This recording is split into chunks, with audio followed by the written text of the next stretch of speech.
Hello, ladies and gentlemen. You are welcome to another edition of Fakon Empire Talkshow. Big dog not the back, Nigeria not the carry last. Too much yarnings in all the full baskets. As usual, normal. I get another big dude here.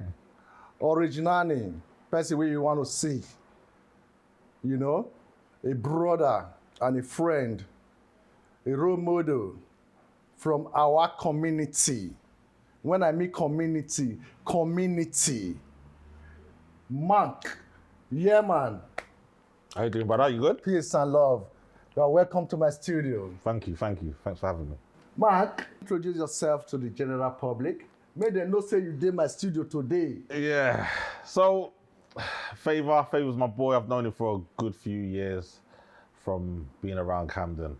So, you know, knowing about his Nollywood exploits, he's asked me to come in and, you know, just share my views on the relationship between the Caribbean and African community. So that's what I'm here to do. But me, myself, I'm just your regular, everyday guy. Just cool. All day, every day. Yes. As we talk, I'm saying all day, every day. All day long, bro. There's something I really want us to talk about today. I mean, the relationship between Africa and Caribbean. Yeah. that's a sticky subject sometimes, you know? Exactly. It's very wide, though. Yeah. So we just knock the one we can knock, you know? You see, like, look, through personal experience, and I don't really want to categorize, like, different parts of Africa. So, like, through my personal experience, there's more of a fractious relationship between, like, Nigerians and Jamaicans.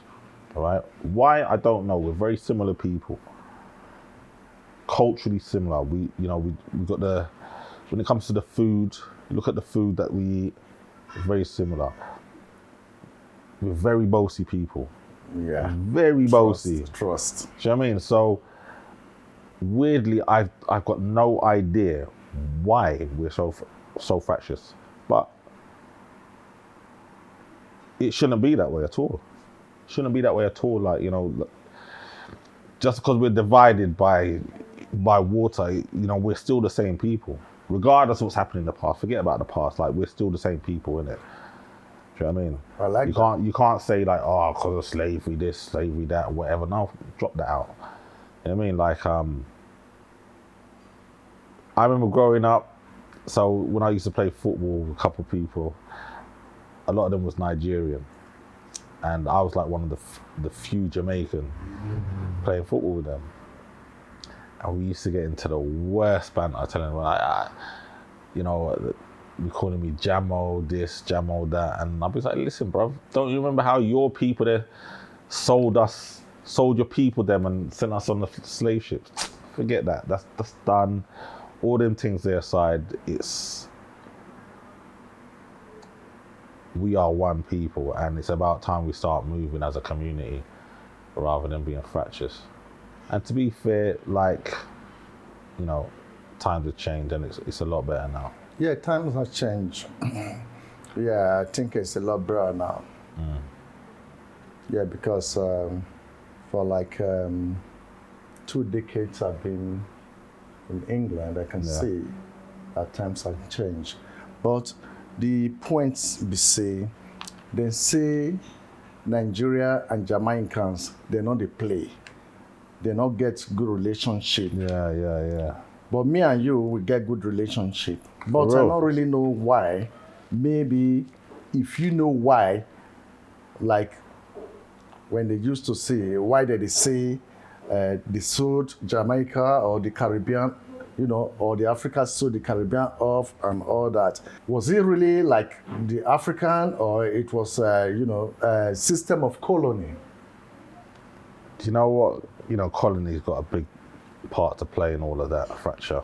But it's being able to just see past all of that and, like, forget about what colonizers done back in the day, Yeah. and using that as a wedge in between us. Because that's what it was. That's what I was, I remember being like a, young adolescent, just chip on the shoulder. When dealing with, I remember dealing with a couple friends and that. And they were friends, but we weren't tight friends. We just, more acquaintance, playing football together and all basketball. And it was like,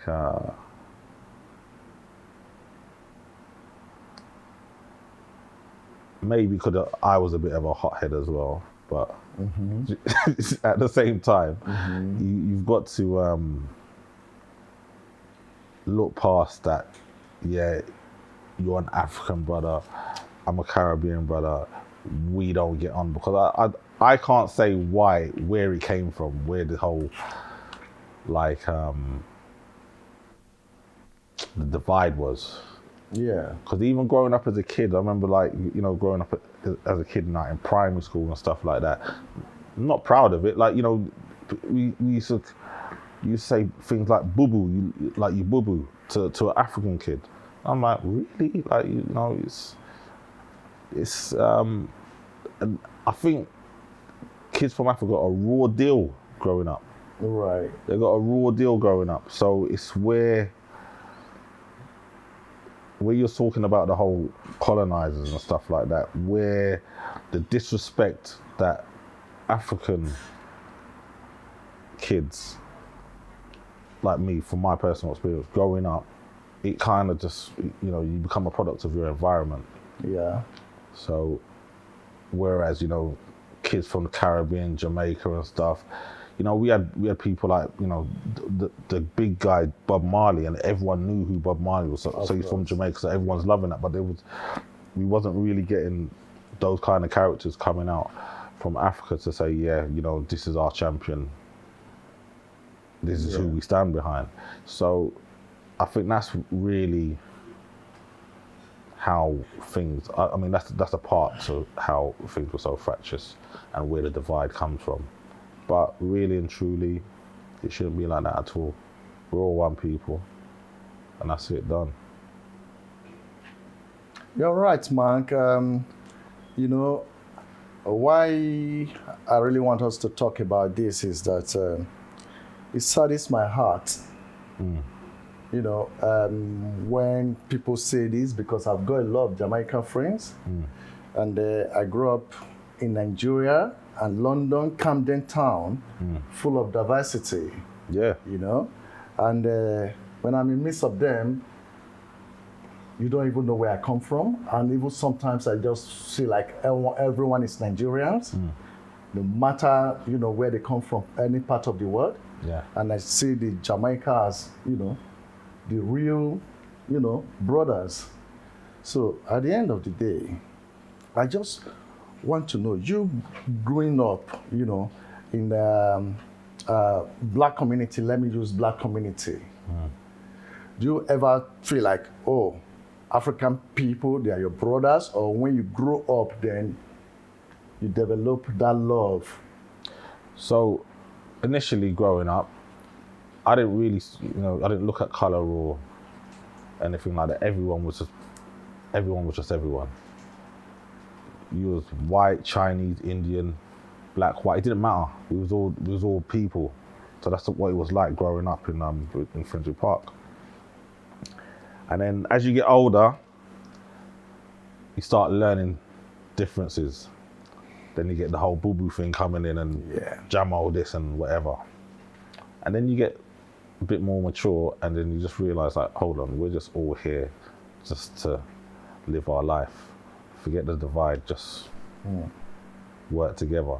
So I think it comes more with maturity and knowing yourself a bit more to kind of rise above whatever divide you've learned growing up.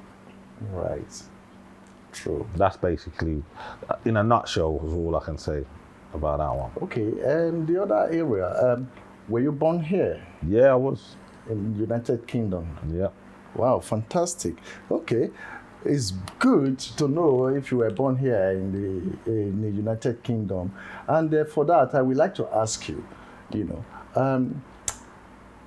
in terms of challenges in London among the black race, you Yeah. know, do you think it's the same thing from, you might not know, much about Africa, but we'll talk about that. Okay. Like challenges Nigerians have in England and Jamaicans, because from my perspective, I think the Jamaicans, they find it a bit more easier than the African Nigerians and other African countries as well. I think so as well. Maybe you might have a point there.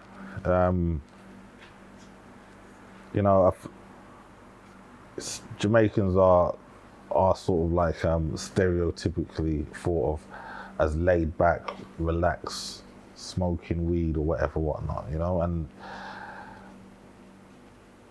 it's kind of endearing to the population over here. You're right.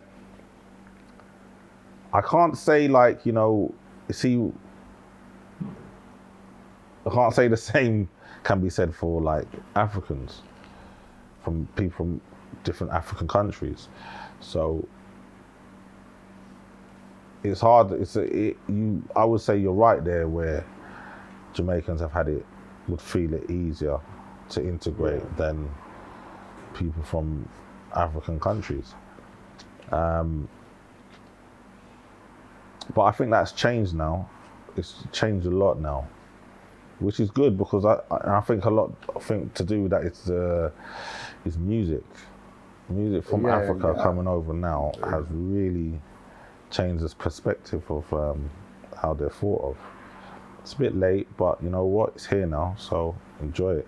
Yeah, life still goes on. We still have a long way to go. Yeah. Other generations are coming, after us. So, things will begins to continue to change. Yeah.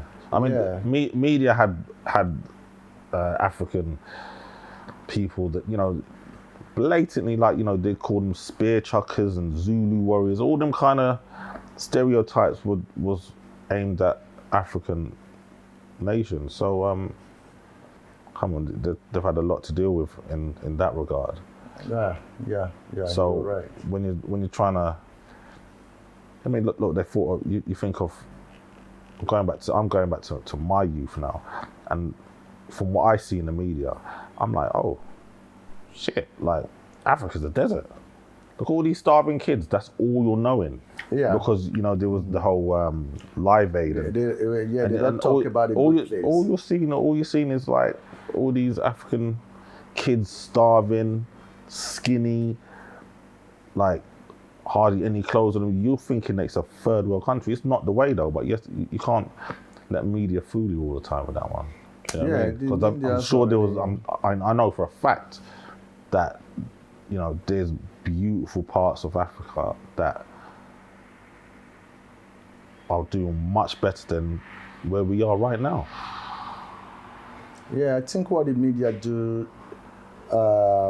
is that they go to the untold and the unfold story. That is what they try to bring out, because they don't want to talk about, the real place and the beautiful people are living very well. So I think in some points they might be right. Yeah. Because sometimes there are some places where people really suffer.